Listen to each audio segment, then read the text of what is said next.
শান্তির উপায় তিনি ছাড়া কারোর কাছে নেই। অর্থ করি যাই আমার থাকে না কেন, তাকে ছাড়া জীবন, বিবেকানন্দ এই কথা বলেছেন, গুরুহীন জীবন পিতৃহীন কারোর নেই। যার জীবনে বাবা ছোটবেলায় বাবা মারা গেলে যে সন্তানগুলোর যা পরিস্থিতি হয়, এর বাড়ি ওর বাড়ি, এর কাছে ধাক্কা খাওয়া, ওর কাছে গলা ধাক্কা দেওয়া, মানুষের কাছে ধার মনে হয়, একে খাইয়ে পড়িয়ে বড় করতে হবে। ঠিক গুরুহীন জীবনও তাই। বিবেকানন্দের নিজের কথা যে সারা জীবন তার গুরুকে মাথায় করে সারা বিশ্বে তাকে ছড়িয়ে দিয়েছিল। এই যাজন পক্ষে আগে নতুন কিছু নয়, নতুন কোনো কাজ আমরা করছি না, শুধু কাজ করার ঢংটা পাল্টাচ্ছি, আপডেট হচ্ছি আমরা ওষুধপত্র, জীবনযাত্রা, লাইফস্টাইল সবকিছুতে।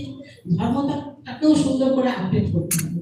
গতানুগতিক দেখো, মাতৃসম্মেলনে একটা সময় সাধনা স্তোত্র, আমি অবশ্য অনেকদিন ধরে এগুলো একটু বন্ধই করে দিয়েছিলাম, আমার একঘেয়েমি লাগতো এটা। তারপরে চারণ পাঁচালী গীত, আমি তো প্রতিনিয়ত আসলে একটা সঙ্গ করছি, তার ভাতটা আবার তার বলার হচ্ছে মানে ব্যাপারটা আমি বুঝতাম, আমি আমার মতন করে করতাম। তাকে একটি মা শহীদ নগরে, আমার তার বাড়িতে মাকে সম্মেলন, তার সে ঠিক করেছে, মাকে ঠিক করেছে। সেই দিদির খুব ইচ্ছা যে সুস্মিতার বাড়িতে, আমার মুখে ঠাকুরের কথা শুনেছিলাম, তার সুস্মিতাকে বলেছে যে ওই দিদি যদি আসেন তাহলে খুব ভালো হয় আমার বাড়ি মাতৃ সম্মেলন। তা সেই কথাটি আবার যে ঠিক করেছে, ডেটটা যে নিয়েছে, তাকে বলেছে যে আমার নাম করে বলেছে দিদি আসবেন, অমুক দিদি আসবেন। সে তখন বলছে উনি কিন্তু মাতৃ সম্মেলনে সবকিছু করেন না, সবকিছু করেন না মানে সাধনাদি স্তোত্র, চারণ পাঁচালী গীত, মানে একটা গতানুগতিক যে চলন, সেটা মানে এটা আমি বলতে চাই, উনি কিন্তু সবকিছু, আমরা কিন্তু সবকিছু করি, তুমি ওনাকে বারণ করে দাও। এবার ভদ্রমহিলা নতুন সবে দিদির কাজে উঠে, আমাদের আচরণটা বোঝানোর জন্য কথাটা মনে পড়লো। চলতে চলতে যে কত রকমের আমাদের দুর্ব্যবহার আর দুরাচরণ মানুষকে প্রভাবিত করছে, সেগুলো একটু জেনে রাখার আপনারা সতর্ক হয়ে থাকবেন এই বিষয়ে। তখন সে বলেছে যে বারণ করে দিন, আমরা করবো, উনি এলে আমি আসবো। এবার ও তো একটু ঘাবড়ে গেছে, গিয়ে বলছে সুস্মিতাকে, বলছে মাতৃ সম্মেলন তো একটাই গো, তাহলে উনি আসবে, দিদি এলে উনি আসবে না কেন? এবার আমি গেছি পরেও আমাকে সেই কথাটা যেই বলেছি, খুবই লজ্জা লেগে গেছে আমার, নতুন মানুষ, খুবই লজ্জা। আমার পরিবারের 5টা ভাই বোনের মধ্যে যদি বিরোধ হয়, বাইরের লোক শুনে যেমন লজ্জা লাগে, ঠিক সেই লজ্জাটাই আমি সেদিন পরশু দিনের আগের দিন আমি পেয়েছি। তখন আমি বললাম না না, মাতৃ সম্মেলন একটাই, আসলে ছোট ছোট করে করতে হচ্ছে তো, এখন তার আগের মতো ওরকম দৌড়ে দৌড়ে করতে পারি না, ঠিক আছে আমি ওনাকে ডেকে তোমার সঙ্গে আমি কথা বলে নেবো, কোথাও একটা ভুল হয়েছে, বোঝায় ভুল হয়েছে, তোমারও একটু বোঝায় ভুল হয়েছে, এইভাবে তাকে আমি সান্ত্বনা দিই।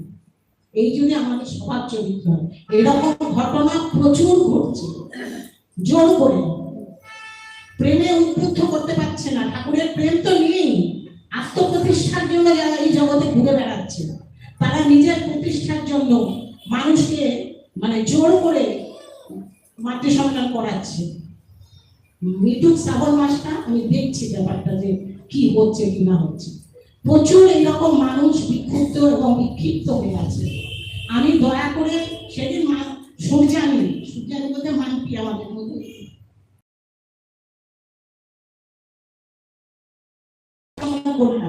এখন তো তারা নিজের প্রতিষ্ঠানভাবে যতক্ষণ বলা যায় বলবেন, আমি বলে দিলাম, ভাবতে না বলে দেবেন, ধাক্কা দিয়ে দেবেন, আমাকে ফোন করবেন, এই কথাটা আমি বলে দিলাম। আমি বারবার বলেছি, আমাকে লোক 1000বার অপমান করুন, কিন্তু আমাদের কোনো চলনে যদি আমার গুরুর গায়ে হাত পড়ে, আমার আচার্য গায়ে হাত পড়ে, তাহলে আমার সড়ক মানুষ দেখবে, ঠিক করতে হবে আমাদের। সবসময় দুটা গান গেলে সে বড় ভক্ত হয়ে যায় না, আচরণ নেই, ব্যবহার নেই, ধর্মকর্তা নিয়ে বেরিয়ে পড়লাম, করো, করবে না কেন, করো, তিনি তো আশীর্বাদ করছেন করার জন্য, তিনি তো চাইছেন না, এই যে দুষ্প্রাপ্যটা নতুন নেই, ওটাকে আমি একদিন গেছি মাত্র, ও না করলে আমি ভুলেও গেছিলাম, সারা জীবন তো অজস্র মানুষের সঙ্গে যোগাযোগ খেয়াল থাকে না, ও তো করছে, কোথাও তো জোর নেই, কোথাও বলপূর্ব কিছু করা নেই, তারা কি প্রতিষ্ঠা করছে না আত্মপ্রতিষ্ঠা করছে। আর যে মানুষগুলো পিছনে নয়, তারা সব থেকে বড় কথা পিছু খুব ফকির। ভারতবর্ষে ঢুকে এমন কোন মন্দির, এমন কোন জমি কেনা নিয়ে বীজপুরের অল্প সেখানে পৌঁছায়নি। এতটাই ভক্ত এই পরিবেশ। বীজপুর শুনে আচার্যদের নড়ে চড়ে বসে। তিনি আমাদের হৃদয়ের প্রেমটা তার স্পর্শ দিয়ে পান বসে।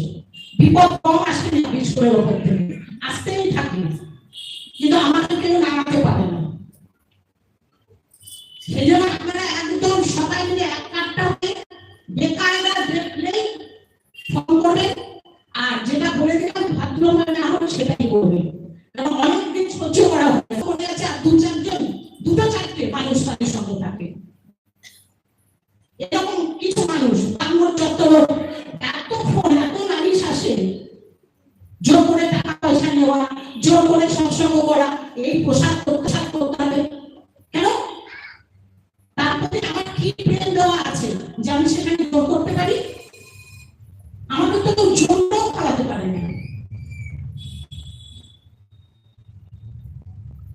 একদম নিজেদের জায়গায় রাখতে গুরু সবার এখানে আসবেন, মুখ ফুটে গুরুর কথা বলবেন, যতটুকু দয়া পেয়েছে ততটাই করবেন। এই জায়গাটা সবার জন্য, এখানে কোনো দিদি দাদার জায়গা নয়, এটা ঠাকুরের জায়গা। এবং আমি যেদিন থেকে দিতে দিলাম এই জায়গাটা আমারও ভুল ত্রুটি চোখে পড়লে সেটা সংশোধন করার অধিকার আছে, আমি প্রত্যেককে এটা জানিয়ে দিলাম। তারপরে না হলে আমি আছি, বারবার বলে দিচ্ছি। জয় গুরু। একটা মাম্পি একটু ঠাকুরের কথা বলবো, বেশ নতুন মানে হচ্ছে, ভালো লাগে ঠাকুরের সঙ্গে সময় নিয়ে একটু বলো।